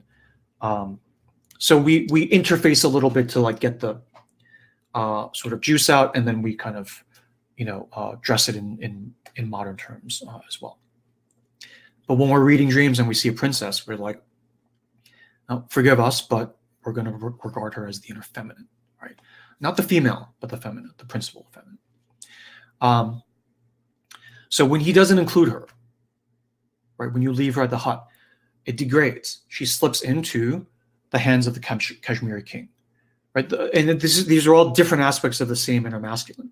The minute you start to not listen to your inner feminine, you start to, these other impulses come up where you start to try to control her again, and then you lose the whole thing. the king of Kashmir, in a very interesting sort of further circumambulation, it's not just a replay of the Indian magician like trying to push her around. He pushes her around and says, "You're going to marry me." And for her, instead of running away and escaping, she feigns madness. She feigns madness, which is a very interesting detail here that I'll touch on in just a moment.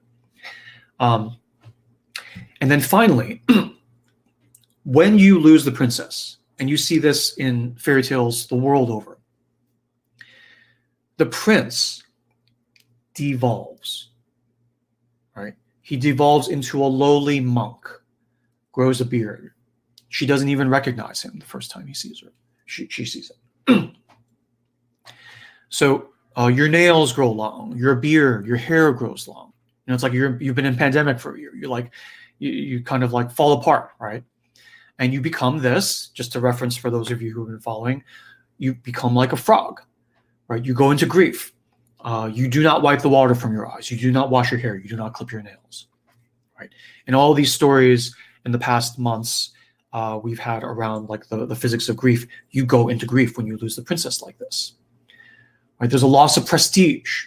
There's a loss of ego power. He walks around as a beggar now. He doesn't walk around as the Prince of Persia. And in this lowered state, which is not a failure, grief is not a failure, he goes in and he is able to access,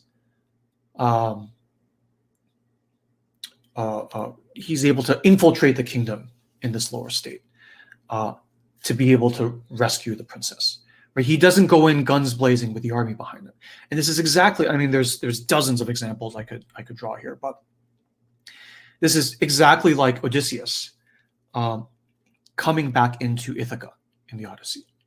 Right? He comes back dressed as a beggar. Right? The suitors are like ridiculing him. He's like outside with the real beggars. He doesn't come back as king. After all this stuff, he comes back as a frog. Right? There needs to be going into grief, becoming a frog. We've said this countless times in past sessions, but here we see a mini version of this as well. Because all of these stories follow the same basic physics. Not because some uber storyteller like millions of years ago went around and seeded the world with these stories. But because these patterns arise from our biology. Right? And these details of going into grief and listening to your inner feminine, these come up again and again in cultural traditions all around the world because they arise out of our biology. In exactly the same way that you don't need to go around to all the birds of the world explaining what a nest is and what an egg is and what a beak is, right? They already know without you telling them because it arises out of their biology, right? All birds know basically what wings are and feathers are in one form or another. You don't have to tell them. So the prince finds his way back to the princess and whisks her away through trickery. Okay.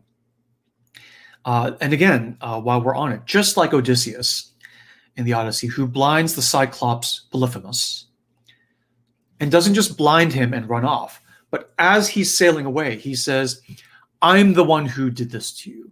I'm not no one. I am Odysseus, right, son of Laertes." And he calls out, and in exactly the same way, the prince calls out to the king of Kashmir. He doesn't just take off. He says, the next time you want to try to marry a princess, ask for her consent. Right? Ask for her consent. He didn't just shut up.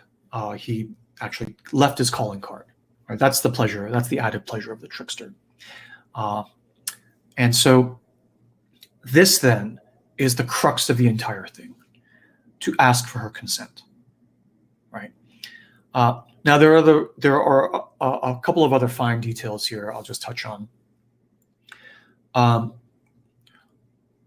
And one is this issue of the princess's madness. Now, so one of the ways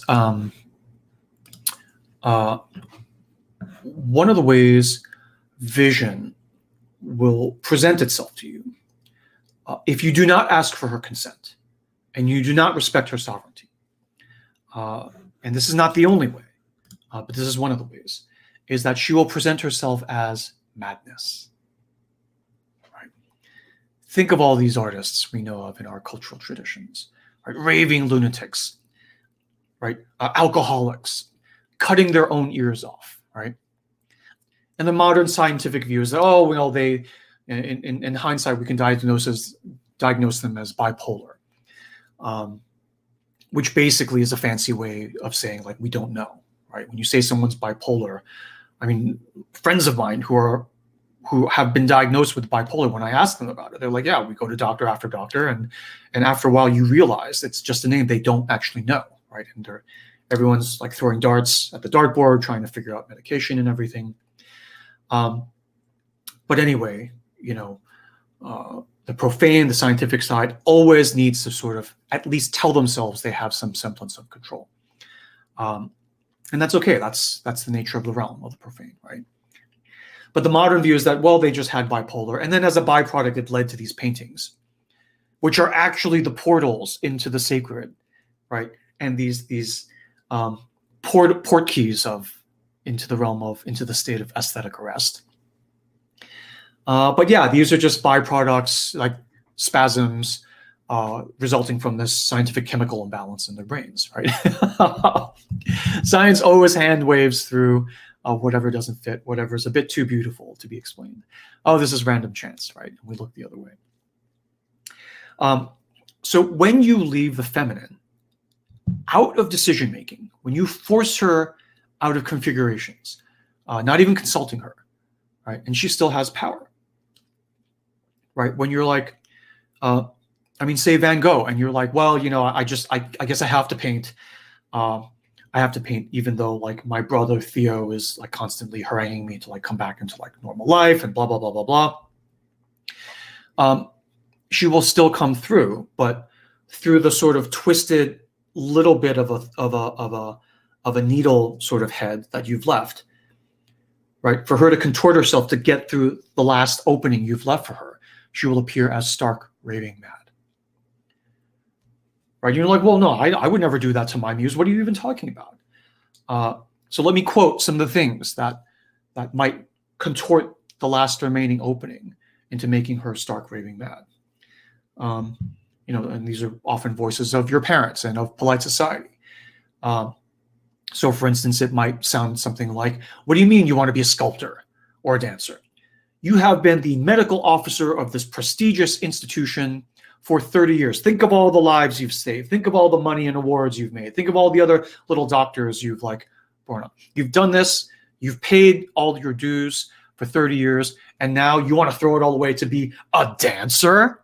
That's insane, right? You must have a chemical imbalance in your brain. Here, take this pill, take this whatever, take this program to like straighten yourself out, get your head screwed back on straight, right? And we'll slap you on the ass, get back out there on the field so you can continue scoring goals for us. This is midlife crisis. We call it crisis because we don't really have the tools to support it. In traditional societies, they refer to it as midlife initiation. It's your second birth. But instead, here we take all measure to like stuff it down. Why don't you just buy a Ferrari? All right, midlife crisis, take a couple of months on the beach, get this all out of your system, and then get back up there on the horse, literally, right?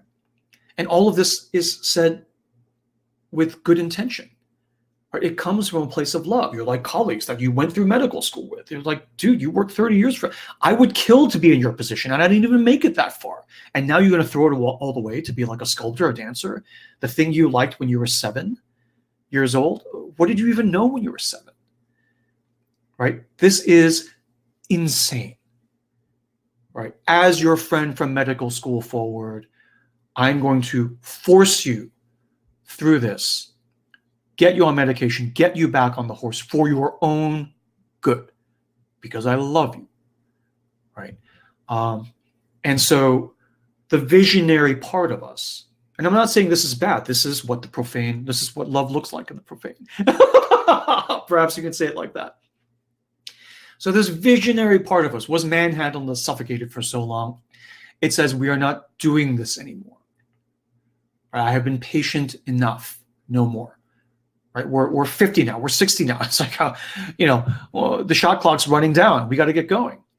And then you start to see this phase of lunacy, insanity, nightmares, ulcers. You blow up critical meetings. You start acting erratic, right? You get a bit loose in the socket. Your friends worry about you. And then the prince comes in to get you the hell out of there and says, yes, yes, yes, you need to continue to pretend to be crazy, my dear, so that we can get out. And what's your excuse now? You say, I am going to leave this 30-year career. I am going to leave all this stuff behind. I am going to blow up my life. And I guess the only way I can explain it to you is that, yes, I am insane. I am insane. It's all my fault. I'm off my rocker. I don't know what else to say. But I'm not going to not do this. I will lose friends. I will lose reputation. I will lose finances. And so be it. I don't know what else to do. Because I can tell you this for certain. We're not marrying the King of Kashmir. That's not happening. Okay. And so the key insight of the whole story, as they are about to whisk away in a cloud of fragrant smoke, another fine little detail here, it's incense, right? So smoke, of course, is of the realm of air, so spirit.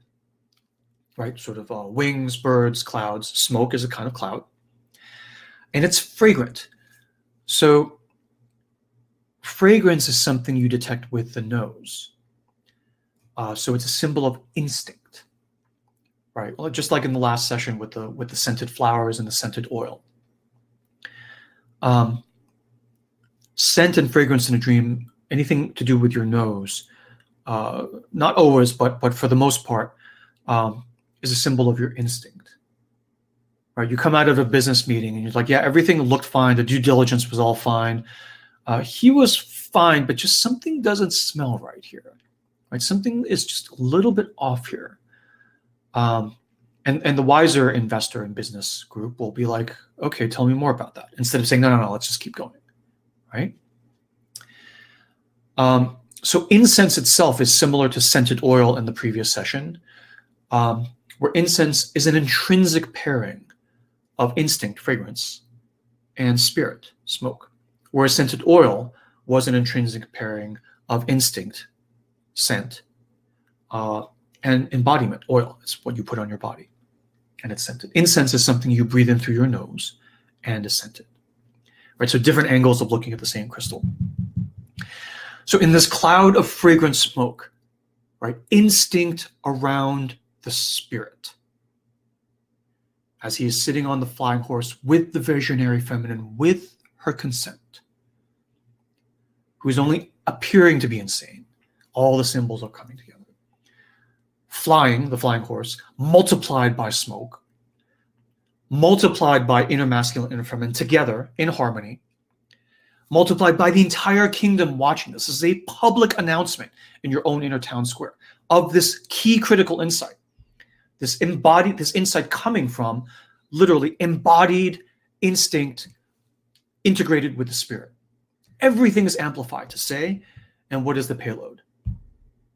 Ask for her consent. You idiot.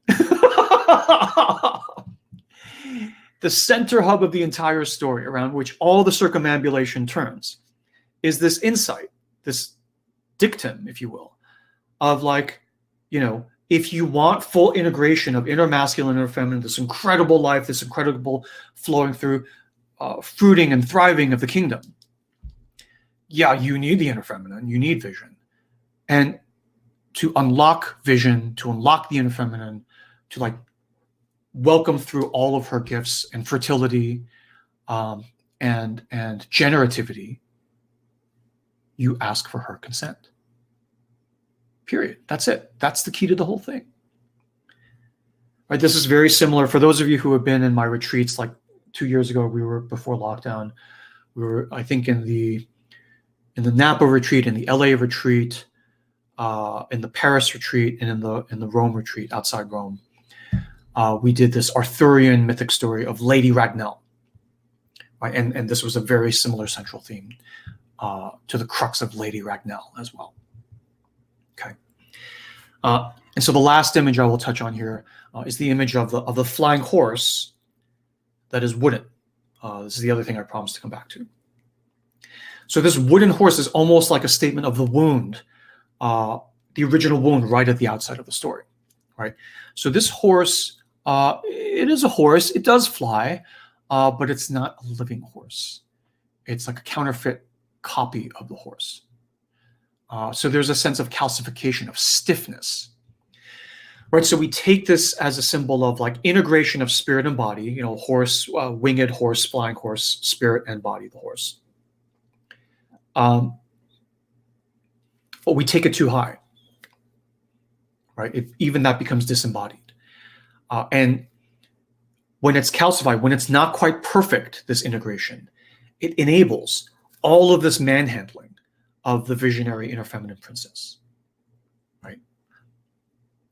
I mean, put another way, as the physics of fairy tales go, the helpful animal, right, the wolf or the fox or the dog that shows up out of nowhere and helps you through the trials to sort of get the princess back, is the one that helps you get through all these trials.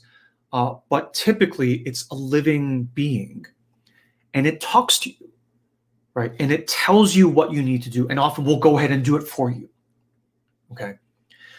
So in every tradition, the general rule is that the helpful animal, as a general rule, you can always trust. You can always trust. So another way of saying that is your body, your deepest instinct with whom you've come to this calibrated, you know, sort of system of vocabulary and communication, right? Where you know your instinct and you know the signals that you give back and forth in a poker game to like cheat and win, right? So when you've worked out your system of signals with your body, with your instinct, so you know that it's telling you what you think it's telling you, you can trust it, right? You can bet your life on it, okay?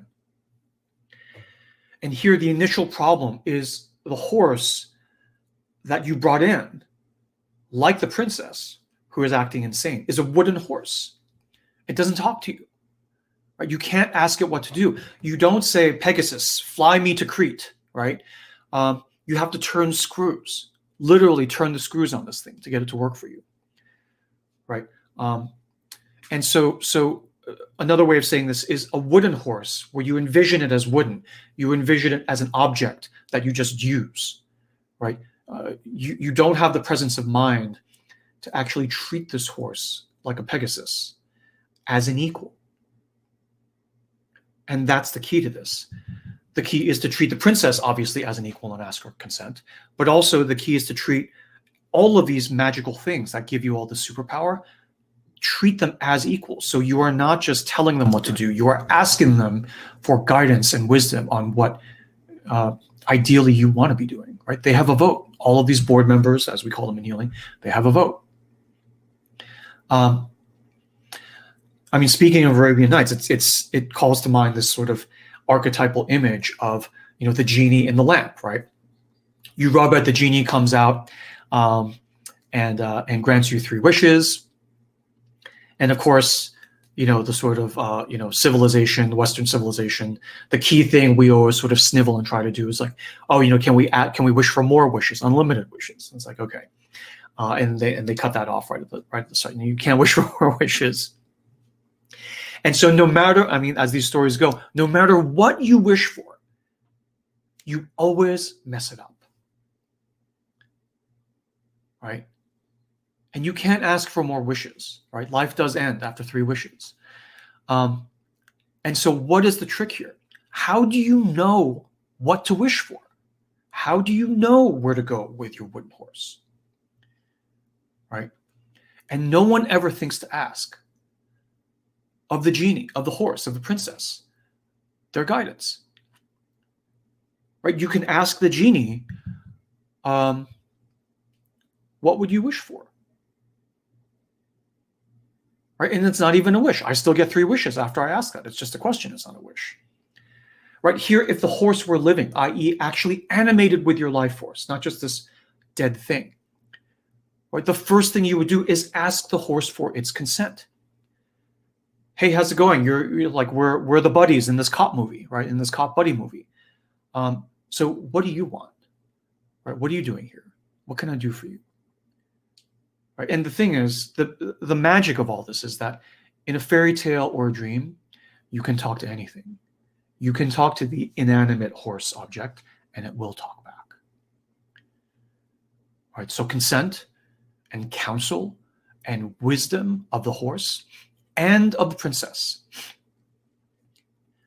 Right? When he asks the princess, will you come with me? She says yes. And then that part of the journey is okay. When he doesn't ask her, will you stay in this hut? Or are you okay with staying in this hut? He doesn't ask, he just leaves her there. Then that is not okay. That does not go well. It reminds me, I'm in the middle of like a big bliss cohort now of people doing the bliss program.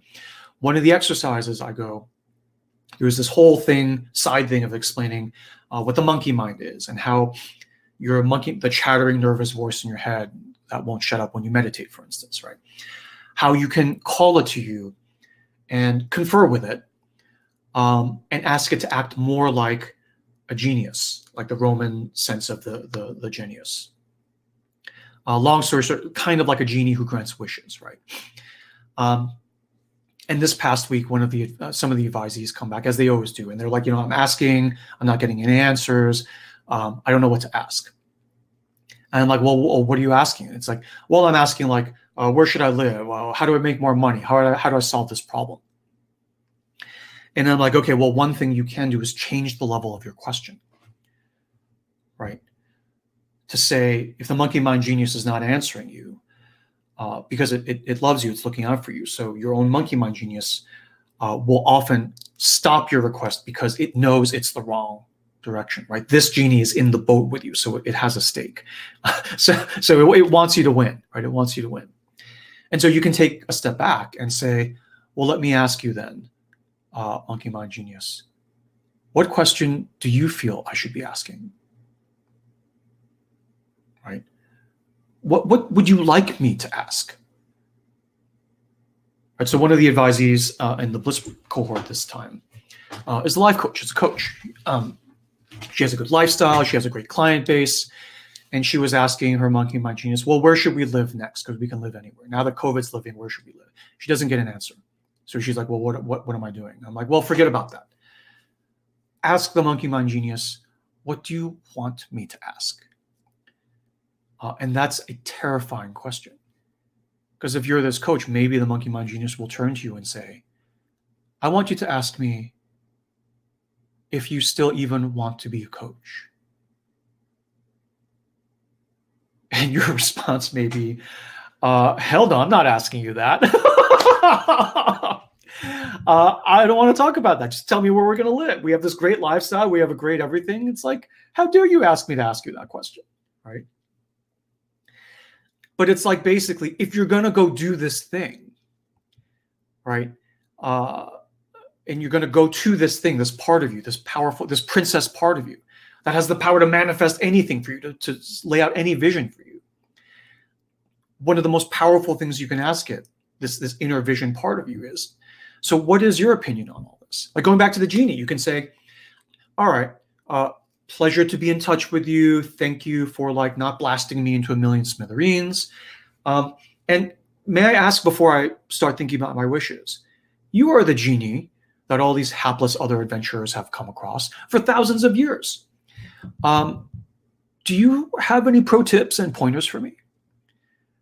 Right? And the genie, what would the genie say? The genie might say something like, in the past 10,000 years of me doing this, you are the first person to actually ask me that question. Right? And you might say, well, I appreciate that. And I hope that you will deal with me in good faith, as I will deal with you in good faith. Right? And then we kind of roll it forward from there. All right. So that's basically all the notes I had. I think everything I promised to come back to, I came back to. And Gary, do you want to come back up? I think you had some questions you wanted to ask as well.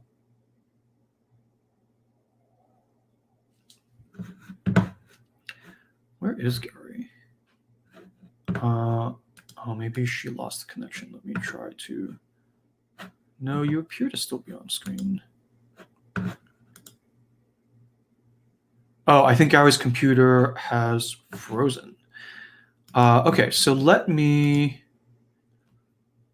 go to my, let's just give her a minute. Let me go to my notes here and see what questions she had. assuming people want to do a little bit more Q&A here.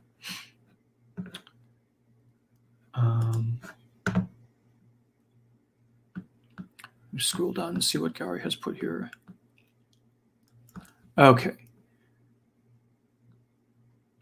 So, okay, so she's left some notes on questions for me here. She said, let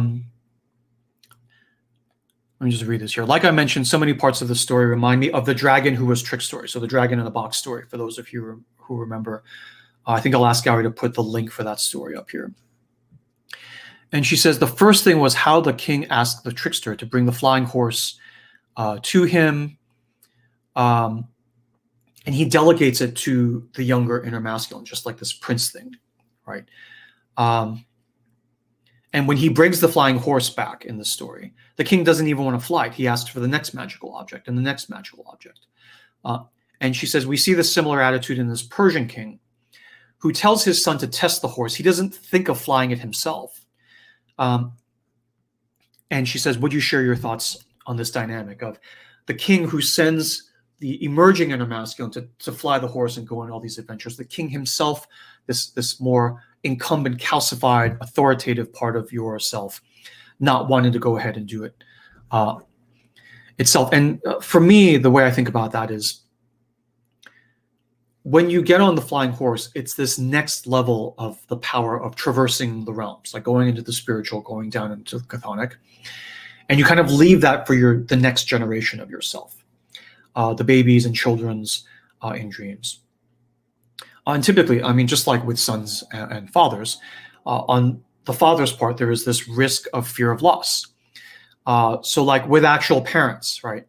They don't live their dreams. They live their dreams vicariously through their kids. So I was never able to be a dancer, but I'm going to get my son to be a dancer. And then, you know, as fate would have it, the son doesn't want to be a dancer. The son wants to be an investment banker.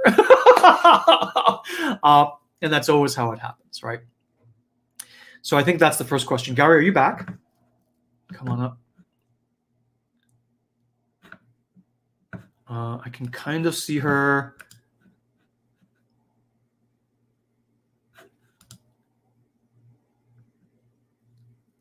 Gary, if you're back, you can just come back on screen. I don't know. I can see her on the screen. Oh, well. Okay.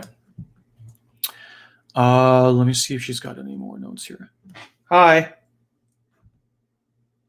I can't hear you. Hi, Artie. Hi. Yeah, I can hear you. Sorry. Okay. There's a system problem. My system just shut down and kind of rebooted again. So that's lost fine. my notes. Yeah. I'll just keep going. So yeah, please keep going. I'll just get into the background and see if I can log in, but please keep going. Yeah. Okay, so I'll go off the notes you have in the thing here, right? Yeah. Okay. Cool. Sorry. Thanks. So this next question was around that story, the golden-headed fish. And I guess, well, Gary's not on her system. I'll ask her to put all the links to these past stories on there. And we've got 10 minutes left anyway, so I'll just go quickly. So she says, let's see. Oh, so the follow-on question here is, so the authority inner masculine, right, is always the one sending the emerging inner masculine out on dangerous tasks, out of bad judgment, out of profane fear, threat, and control. The blind king who wanted to execute the son. The Persian who wants his son to test the magical horse, which could be a dangerous thing to do. And she says, you know, my question is basically, what is wrong with this inner masculine? What is wrong with the authority of the inner masculine, of the king incumbent inner masculine? And so I like this question because it basically ties back into the major theme of the story we have for this week, which is the problem with the king inner masculine as presented in these stories is, in a word, it lacks vision. It lacks vision, right? So basically, usually it is a task to help the inner masculine control and manhandle the inner feminine visionary even more, right? And by the way, in the beginning of these stories, you often see the king, you don't see the queen, right? In all of these stories, the king, it's between the king and the magician, or the king and the sun, and the queen is never sitting there next to him, right? So the feminine is missing. So like, go get me the princess so I can marry her, right? Like Tristan and Isolde, right? From the German tradition. Tristan is sent off to fetch Isolde, and of course they drink the wrong love potion, they fall in love, and then it's all this tragedy that happens. And it's like, the question is, why didn't the king just get the princess himself, right? There's a calcification that has set in based on not following the inner feminine visionary from the beginning, right? You are the king at the beginning of the story, and the zinger question is like, well, where is the queen? That is always the giveaway, that there's no vision, right? In all these Grimm brothers fairy tales, at the beginning of the story, there's a king and his 3 daughters, and it's like, okay, where's the queen, right? Or Snow White, it's like, the daughter, there is the visionary, the daughter's born, but her mother is missing, and there's a stepmother, an evil stepmother in her place, which then transforms into the witch, okay? Or even in religions, not to say anything bad about any religion, but you can see this in religious systems too, in the archetype. You have, for instance, God the Father. And the natural question, not a criticism, but a natural question is, well, okay, if this is God, you can't just call it God. You have to call it God the Father. So if you're going to be hardcore about saying God the Father, the natural question is like, okay, where's God the Mother? Right? And of course, if you're like me and you ask that question as a student in Catholic school, you get sent to the principal's office. It's like, okay, I'll stop asking. Let's just get on with it, right? Or it's like, oh, okay, is something wrong? That's fine. I'll send my son, the prince, Jesus, to come down onto earth on this adventure to make it all okay, right? So even God in this system, there's no mother in the beginning. He sends his son off on this adventure to try to make everything all right. But even that somehow doesn't do it, because, you know, the princess of Jesus, Mary Magdalene, right, does not end up being the head of the church. Peter ends up being head of the church for, depending on the story, one reason or another. And then we have yet another couple thousand years of patriarchy and circumambulation. And in the meantime, we try our best to like find the feminine in the system. So we all worship Mother Mary, right? The Marians are this huge constituency in the Catholic system. Like Pope John Paul II was a Marian, right? Because we crave the feminine, right? This is a very natural human thing. In the Abrahamic system, we all crave the feminine for comfort because we are starved for it. Because there is only God the Father, there is no God the Mother. And I don't think this will be like insulting to say that, like, I mean, no one longs to rest in comfort in the bosom of Abraham, right? We're all terrified of him, right? So, but Mary is the only mother, and a virgin mother. So she can only be this distanced, right, almost cold mother. She can't be a lover because she's a virgin. So the lover is exiled. She can't be a daughter. So the daughter in our system is shunted aside. And she sure as hell cannot be a crone, right? Because then that would make her an authority feminine. So in our system, I say Gandalf, I say Dumbledore, oh, wise, you know, wizards, and help me and guide me on my path. And if I say, okay, quick, right, quick, what is a female Gandalf? What is a female Dumbledore? And we're like, oh, I don't know, right? I mean, it would be like this authority grand matriarch of a witch. And we burn our witches in the system, literally. Right, so we live in a kind of emotional and spiritual poverty in the very profane world of fear, threat, and control that has manifested from this incomplete kind of unbalanced archetype, right? And to say, oh, that's blasphemy, I'm like, well, I'm not saying it's just a circumambulation. We'll eventually come back to some kind of balance. And circumambulation isn't necessarily bad, but it's like, I'm not going after the underpinnings of anything. It's like, if you say God the Father, the natural question is, you know, where is God the Mother? And why is she like 6 rankings down from God the Father? Right? Why doesn't God the Mother have any lightning bolts to throw? I don't know. I'm just asking.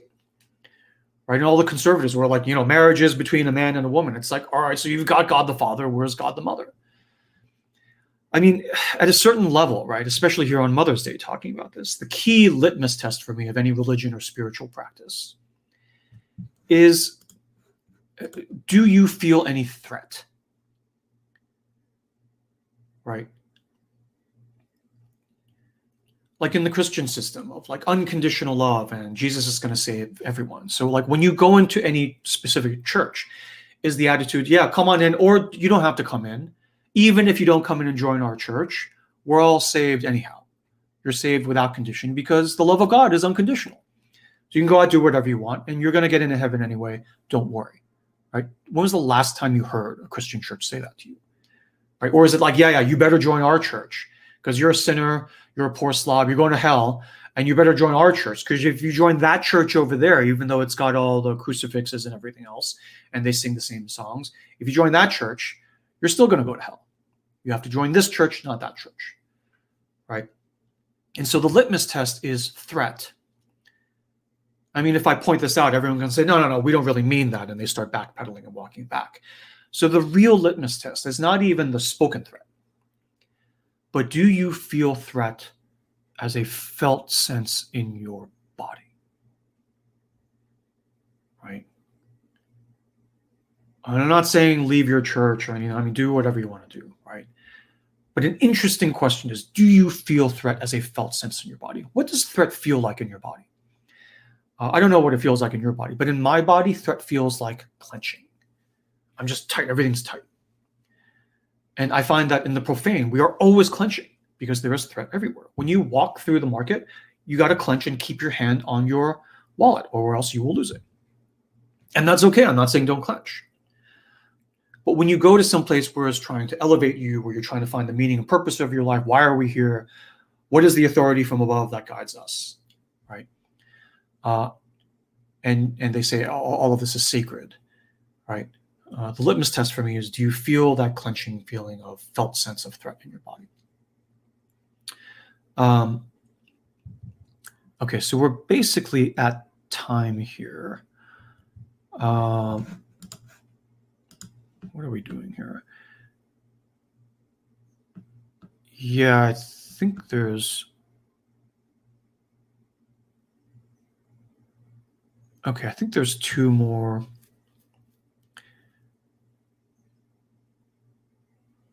There's actually 3 more questions. Okay, there's 3 more questions and 1 minute left. So what I want to do is I'll skip over these. Maybe Gary will find a way to sort of thread these back in. But the thing I want to do before we close here is I should probably share the exercise that we came up with to sort of pair with the story for this week. So when you do these exercises, again, principle 4 of Sacred Space, there's no expectation of participation. So you don't have to do anything. There's no homework. There won't be any quiz or test. But if you're interested in going deeper, one of the things you can do is to do the following exercise. And the way you would do this is you would just find some time alone, 10, 15 minutes this week, either at home or in the car. You just park somewhere for an extra 5 or 10 minutes. You get some pen and paper out and you write out your reflections on this question. And again, only if you want, okay? And the exercise then is to consider in your mind the visionary part of your inner self, okay? As contrasted with the protective part of yourself. So the protective part of you is the part that says, well, how are we going to make money doing that? What will the neighbors think? And that's fine. That's valid. But that's not the part we're talking about. And it's also not the part that says, oh, we have all this childhood trauma. We need to heal this before we can even, like, come out of our paper bag, And that's okay too. That's a valid voice. There is a lot of healing that we often would like to do before we start sort of pushing forward into the world with our bliss. All of that is valid, okay? You have multiple voices within you. They're all valid, but you don't have to sit with all of them all of the time. And for this exercise, there is another part of you, the visionary part, or perhaps the princess inner feminine part, that says, typically in a whisper, that says, I don't care about any of that. All you guys figure that. Money, neighbors, prestige, past wounds, that's not my thing. That's in your departments. You do your jobs and figure that out. And what I have in my department is I don't care about any of that other stuff. All I want is I want you to do this, blah. And don't ask me what the reason is. It's for no good reason. This is just the thing you love to do. And I don't care if it makes you famous, and so famous you become a drug addict. And I don't care if it makes you so poor that you wonder why you even struggle another day. That's not my department. All right, talk to the other vice presidents for their deliverables on that side. I have one thing and one thing only to tell you. This is why you're here, and this is what I want you to do for no good reason. And when you do it, you feel amazing. But whether it brings you anything else in the world of the profane that you may need or want, that's none of my concern. Okay. And so the exercise is to, if you can, and this is a tall, as I've said before when I've given exercises like this is the stuff we work on. This is what we do in our programs, right? But you can find this, any way you find your way to this is valid, right? So do it however you want to do it. The exercise is to hold space, hold sacred space for this visionary part of you. Even if you're like, I have no idea what that even feels like in me. I have been that doctor for 30 years, and I can't even think about this. That's okay. You can hold space for her without even knowing what she looks like or sounds like or smells like. Just you saying, I'm holding this space for 5 minutes, for 10 minutes for her is enough. Right? She doesn't need a second invitation. She'll come. You may not even know she's there.